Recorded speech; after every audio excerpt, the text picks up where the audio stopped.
Be the Good with Kate shows each of us how it is possible to find and follow our passions at any age. But not only that, we can do this while making the world a better place along the way. I'm Kate Chericello, and I'm on a mission to shine a light on the positive news all around us. I hope Be the Good with Kate inspires you to live your purpose and go out and be the good in the world.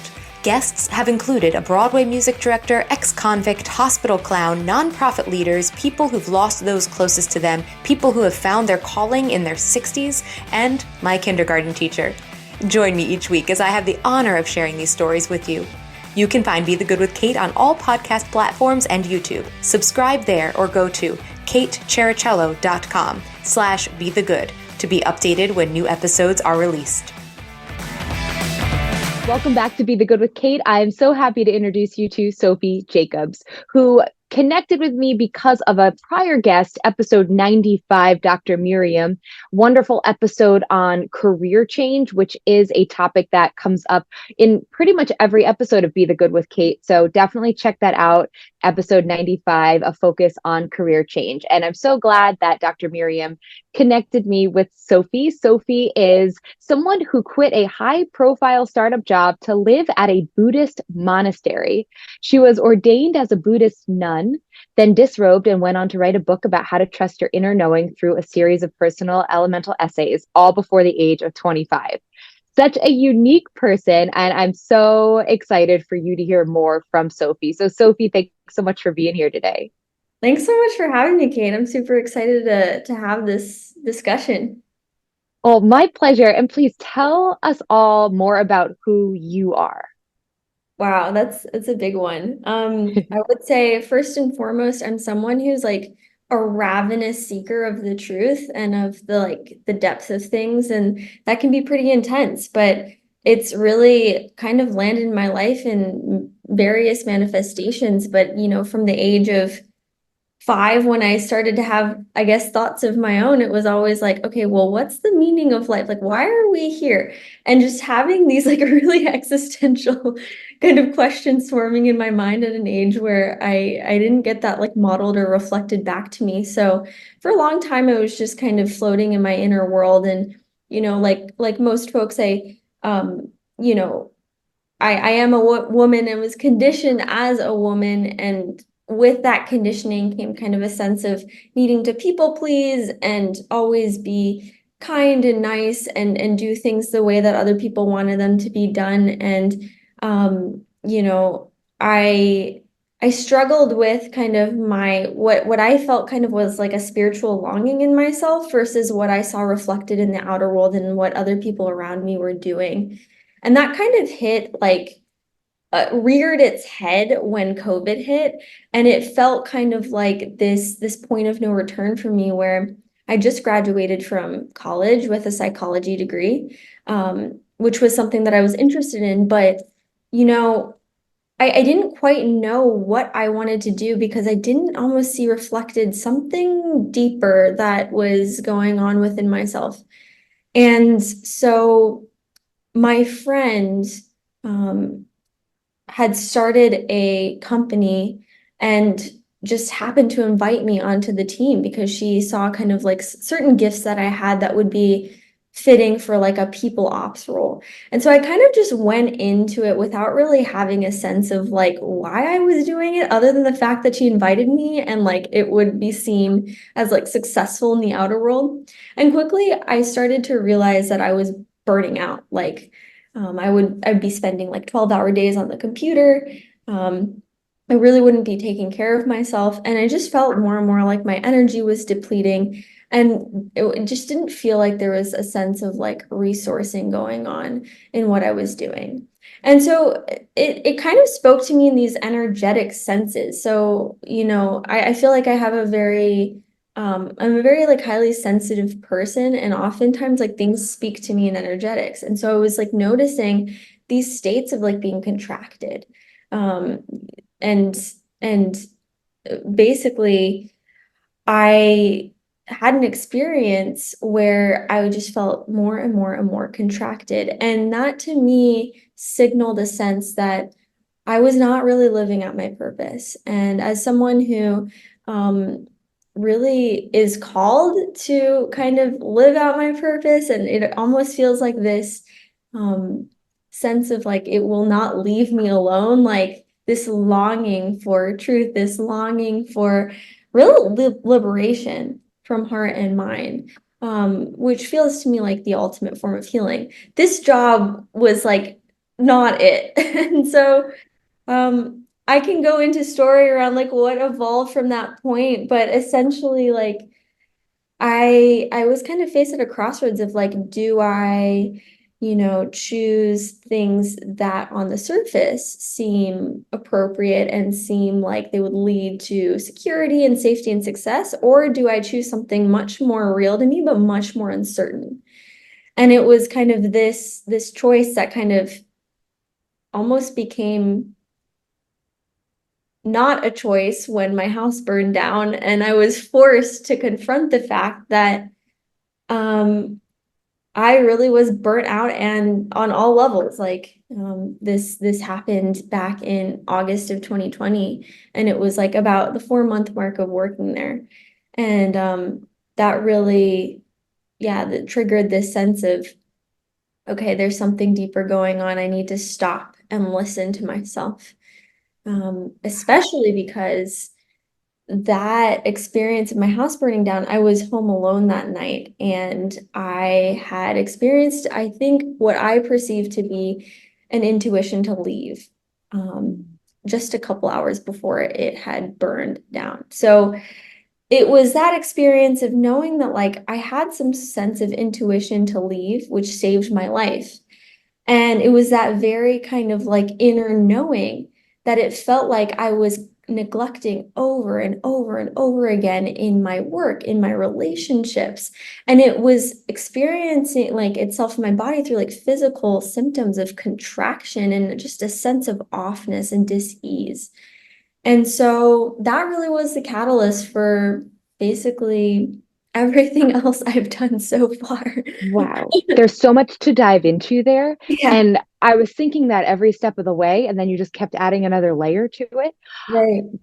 There's so much there. First of all, a pandemic starts, you start a new job, your house burns down all within the same year. Mhm. That's so much. And you realize that you're not fulfilling your purpose. And that concept of fulfilling your purpose and feeling that need, that's something that we all can relate to some way. And that's what, this whole show's about, right? Finding our passions and then making the world a better place while following them. Is that desire to have a purpose as opposed to just a maybe quote unquote job, or, continuing on like a hamster wheel, so to speak? Did you have that feeling of purpose your whole life? Was there a catalyst that made you go, today is the day when I need to change everything? I mean, it sounds like you've always been this kind of person, but please expand on that a bit. No, that's a really good question. I do think that I've always had this sense of like purpose, but like purpose to me and how I define it is almost like a sense of homecoming, like a sense of being at home in my soul or spirit or just energy, or like however you want to describe it. It's a sense of being kind of at peace in the present moment. And so it's a state of like not wanting to run away or not wanting to hide, or it's kind of like a return. And so that can be kind of manifested and expressed in different ways. Sometimes like your purpose will first be like, I need to write this book, and then maybe you'll never write a book again and you're not meant to be an author your whole life. But at the time that it's happening, there's kind of like, for me, it's almost like the energetic sense of like a resting place, like a place where I can rest. And when I'm not at peace, it's almost like there's kind of this like digging or sense of like needing to flee or hide or like move myself in some way. And there's like a dislocation that happens in that, or a fragmentation or disconnection. And when we're disconnected from that, oftentimes people tend to like try to like grab onto something from the external world and the outside to kind of fulfill that, which makes a lot of sense, like especially if you're not really understanding or what's going on. Like it makes sense that you'd want to like find something to like get back to that place again. So that's kind of how I would make sense of purpose. It's not just like the thing that you do in your career. It can be that's definitely an expression of it. But like to me, my original and primary impulse of a purpose is presence. And so that can be kind of reflected in a myriad of ways.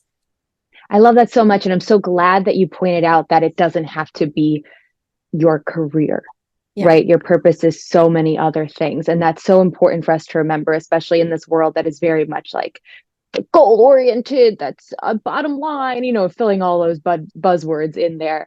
Mhm. And I really love that you honed in on that. And then tying that into what you mentioned about that feeling of like a contraction, like something was off, that you weren't, that something just was. I really want you to dive into that a little bit for us, because again, that's something that in our fast-paced world, it's so easy to ignore those signs. Mhm. And it's so crucial for us to listen to our body and our soul, to Yes. be able to, because otherwise that's how sicknesses can come about, or just depression, or anything, just sadness in general can come about when we're not really focused on what we need and to fulfill us. Absolutely. Yeah, I think it's really important to like kind of hone in here because I think a lot of people experience symptoms like this and don't know how to make sense of it. And it to me, what it felt like mentally was almost like, and seems like an extreme, but it was like a form of like being in prison. Where it's like, oh, like there's just something like I can't get out of this rut, or I can't get out of this feeling of like offness. And it's like this sense of like wanting to like escape or be freed. Um, and it can be like a really subtle thing of like, I want to get out of like what I'm currently feeling right now, or um, a sense of like, there's this energetic sense of like contraction of like making you feel small inside of yourself. And it can present as like anxiety, or like the physical sensations of just like balling yourself in. I know for myself, and I didn't mention this, but I was previously in a relationship that also ended at the time like COVID hit. And one of the like primary things that I was experiencing in that relationship was like anxiety, and how it manifested was like in the ball of my throat. And so it was just this like incessant um, feeling of like energetic contraction right here. And it was awful. It was just like, how do I make this go away? But the thing about making something like that go away is that's a really great intention that we have because we want to be freed from it. But oftentimes what happens is, and many of us get stuck in this like Chinese finger trap where we're trying to like will it away with our mind. And it makes sense, right? Like you want it to just go away. You want to feel good in your body. You want to feel like good in your, in yourself. But often what happens is that Chinese finger trap is only makes it worse, only makes it more contracted and more tense. And the thing that I had to realize through all of my experiences of disconnect and coming back into connection with myself was exactly that, coming back into connection with myself. And in a society that completely like puts the mind at like this altar, and outsources all our information in terms of like the cognitive and rational realm of being, which isn't wrong. It's just that's our priority, and that's where we place most of our value in our culture. That we really not trained or taught to connect with our body, like the physical sensations of our body, or even just how to really be in relationship with our mind. And so, because of that, like, I think a lot of us have this conditioning to really believe the content of our mind, like day in and day out. But in a sense, like, that's not all there is to life. And we have this body, we have this being. And a lot of us have actually abandoned and neglected these aspects of ourselves that actually hold a lot of intelligence. And so, really, what needed to happen was first to listen and to come into right relationship with my body. And it's interesting because in that spirit of coming into right relationship with my body and developing um like a loving relationship with my body by actually being in it, paying attention to it, listening to it, um there was a sense that I was actually like being in right relationship with the earth as well, like to the land, and also to other people. So it felt kind of like this mm, I don't know, this center which I could practice right relationship with everything. But it first had to start with my body and my emotions and my thoughts. And so yeah, I mean, really all of that, those physical sensations and this sense of offness really actually led me back into connection. It kind of like pushed me up against a wall and like really made me um question like how do I want to live? What's most important to me? But I had to really go through a lot of uncertainty and a lot of unknown because this stuff just isn't widely accepted or taught. So there is It's a true. certain It's level true. of, yeah, risk and kind of unknownness about it. You know what? My favorite kinds of podcast episodes, because I'm constantly listening to them, are the ones where I'm walking and listening and my brain just starts to go because what the guest is saying is just giving me so much to think about and really question. And I feel like you are doing that right now for the listeners, for me. And I just love that. And I have to now ask you then more about you were a Buddhist nun Yeah, and then you left. And yeah, then what happened? So that path, I'd yeah. really love to hear more about that. Yeah, absolutely. So I'll say, it's funny. Someone asked me recently, like, what was your favorite part of working at the startup job? Um, and I know that's not what you asked me, but the funny thing about what I will say is like my favorite part was getting to like lead this like meditation before our scrums meeting every morning, which was like 3 minutes long. So that to me was signaling like, okay, there's something here.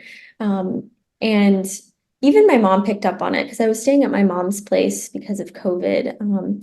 And after I quit my job and we were living at one of her like friends' family's place like after the fire. And I remember one night she asked me like, why haven't you thought about going to a monastery? Like it just really seems like you're um like that's what interests you. And I'm like, oh yeah, I mean, you're right.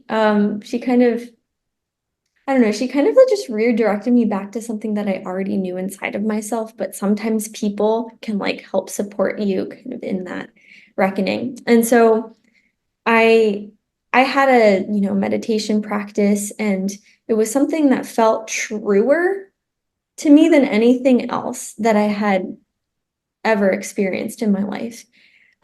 It was a subtleness to it too, but I guess in the midst of like all of this loss and devastation, that was kind of like the one grain of sand that felt like remotely true in my life. And so I was like, okay, even though this is just one grain of sand, it's not this like big thing. I don't have these big elaborate plans about like my next 5 years.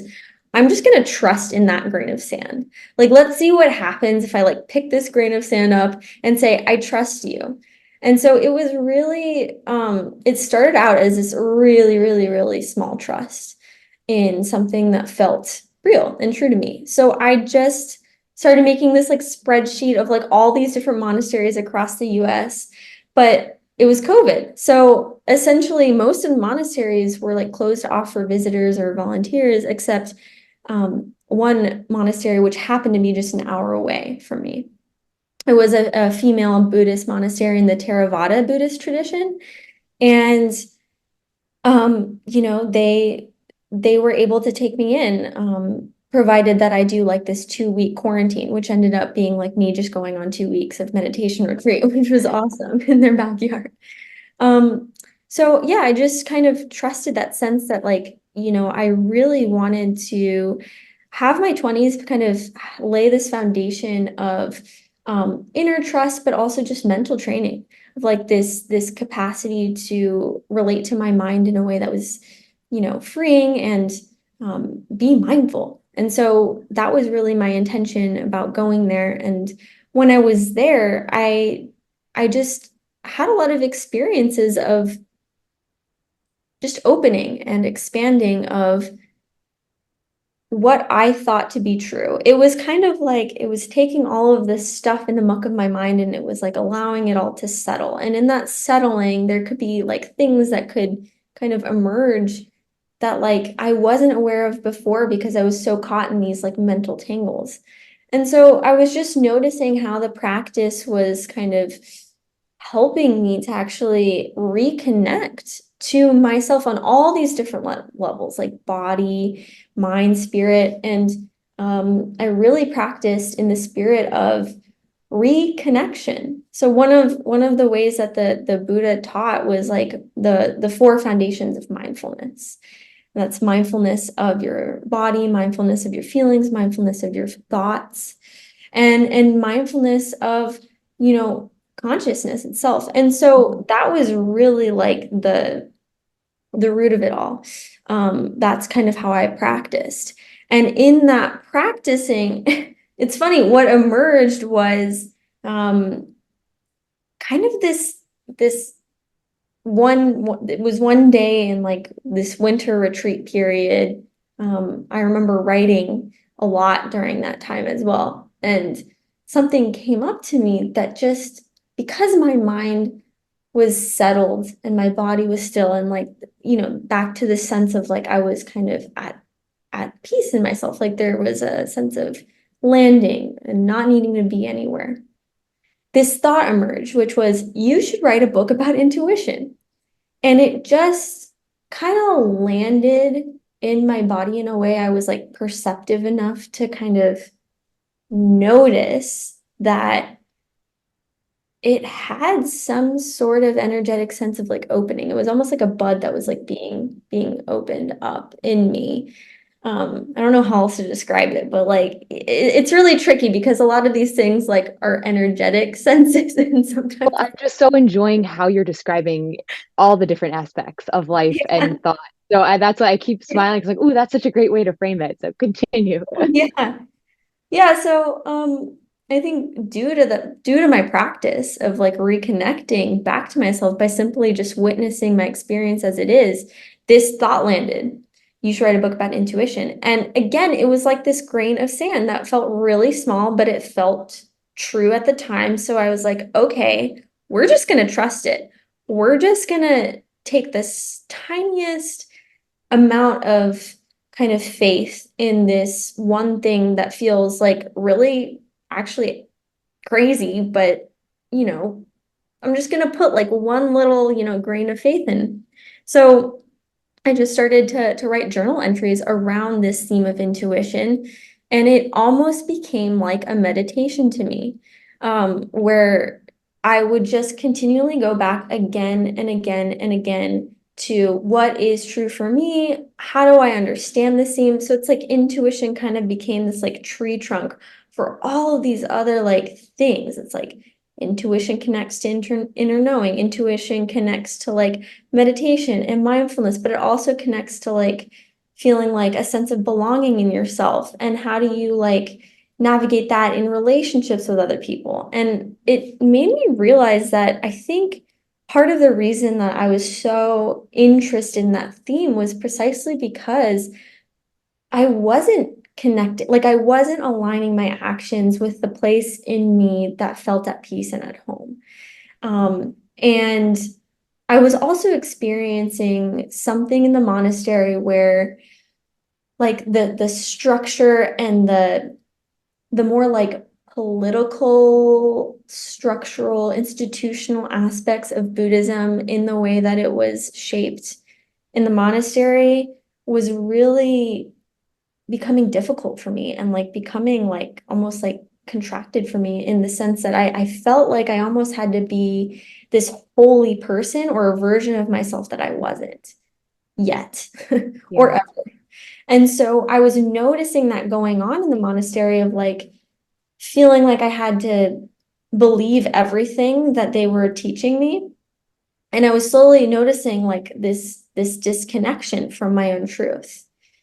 And again, it presented itself in like terms of like energetic contraction in my body and a sense of like stagnation in my being and like not being able to express my feelings, not being able to like be creative and, like have this kind of energy flow in my body. And so it dawned on me that I needed to find a way to both connect with other people and belong with other people, but not sacrifice my own truth. And I think a lot of people struggle with this. Like, how do we connect with others without sacrificing our truth?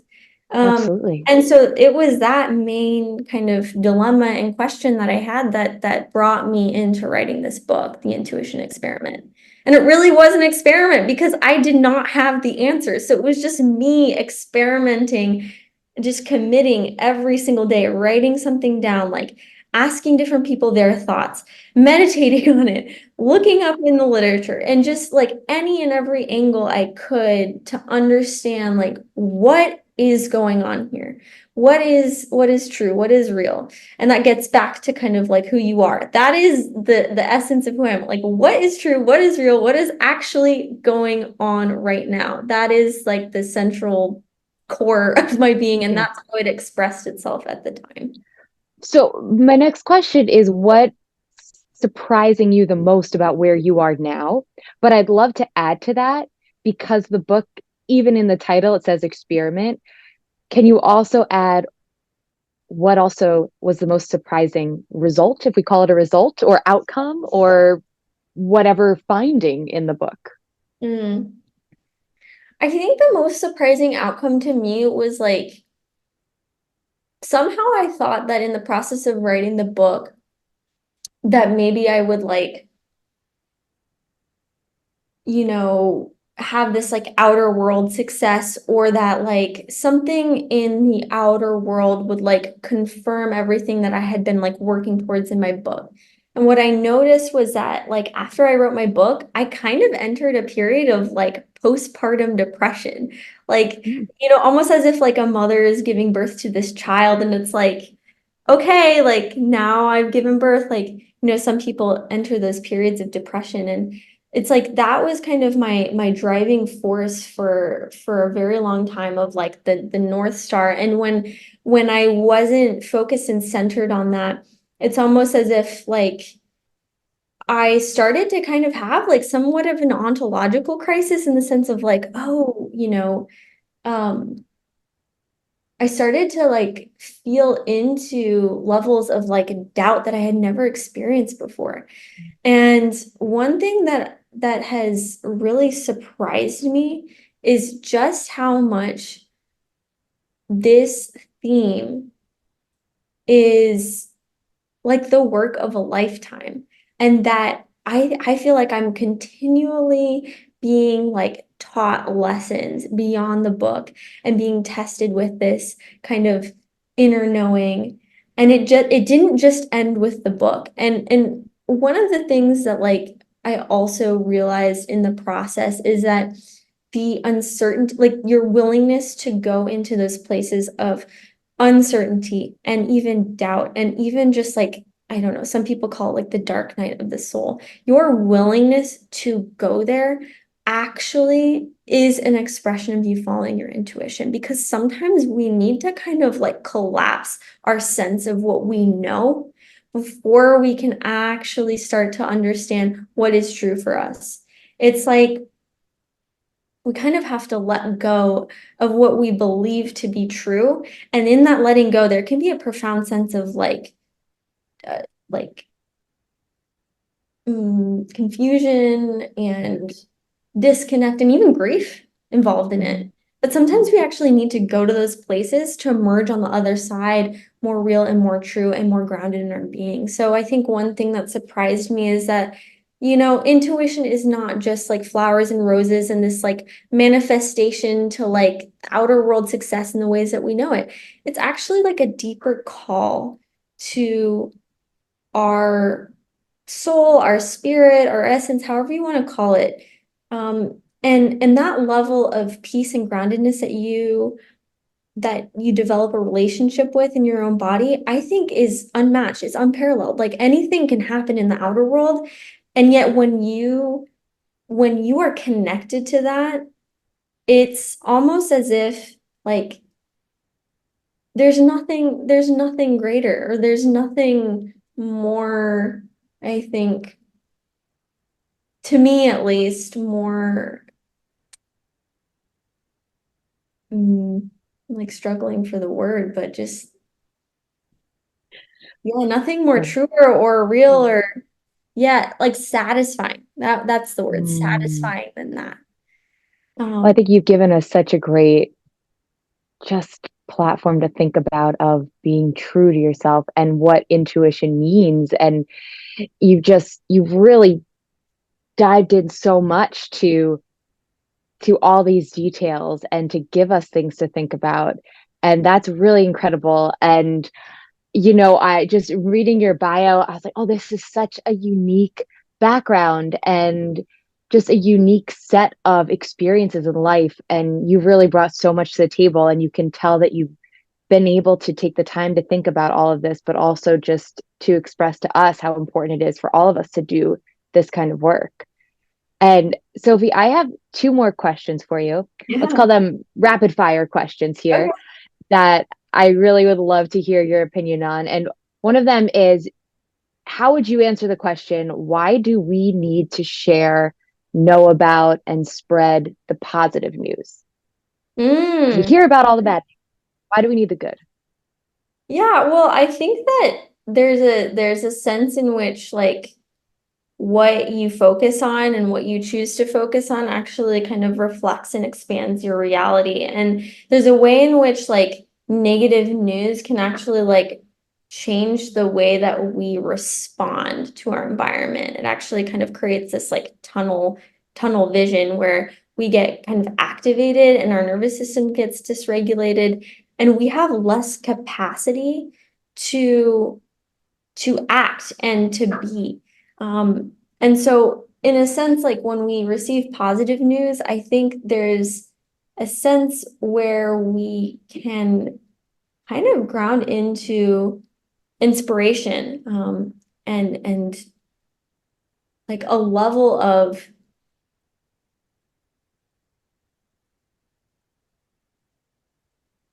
think a level of like an expanded repertoire of like what is possible for us. Like it kind of is like an inspiration feed in which it's a positive feedback loop. If we're given good news, we start to believe that it's possible to bring that out into the world. And so I think it's like a virtuous cycle in a sense. Beautiful. And it's true. There more and more studies are coming out that show just the positive effects of positive news and the negative effects of too much negative news. So absolutely. And then finally, what advice would you give to someone who says, I see all that you're doing, I see how you're spreading all of these great thoughts into the world. I want to make a difference, but I don't know how to start.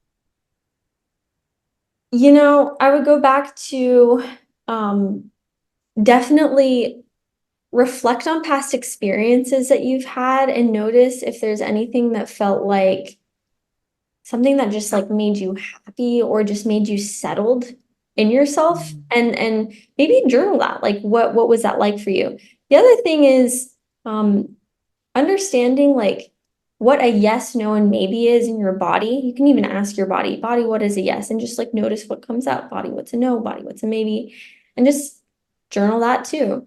Another thing is I'm thinking of is like, in the moments of your life, noticing like those small, subtle nuances of like basically as I described it in my own story of like the grain of sand. Like Mhm. your intuition isn't usually like this huge like cataclysmic thing that like just like explodes your whole entire world. It can be like this really soft and subtle sense of grounding and rightness. And I think the last thing that I would name is that I'm starting to actually create like groups around the intuition experiment itself. So I want to call in people who are ready to go on a journey of experimenting with their intuition in community.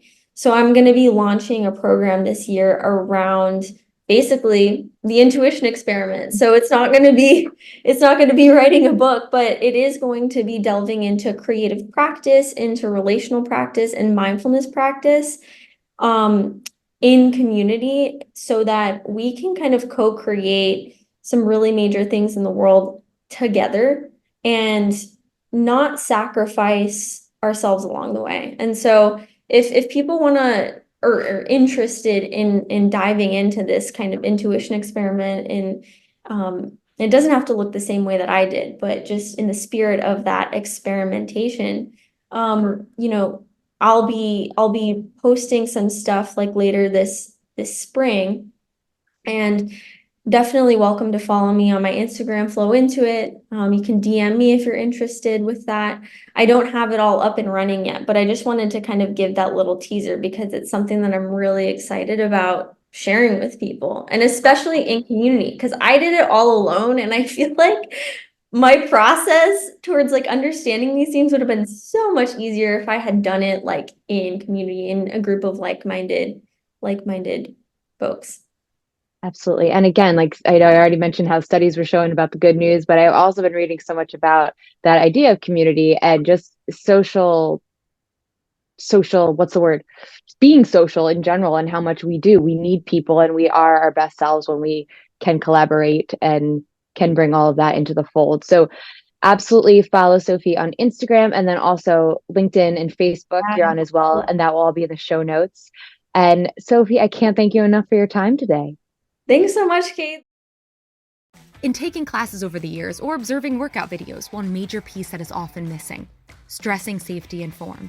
Additionally, group fitness classes are often marketed as being open to all levels, yet how often do instructors not give modifications nor progressions so that each participant truly can get what he or she needs out of the class?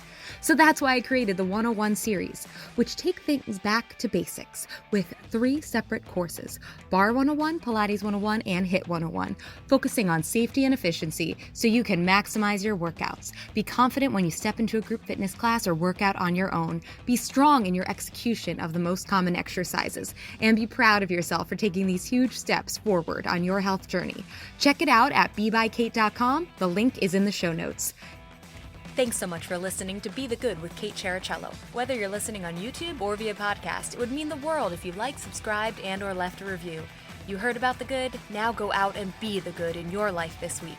If you have stories of good news that need to be shared, please send me a message. Thanks again, and have a great week.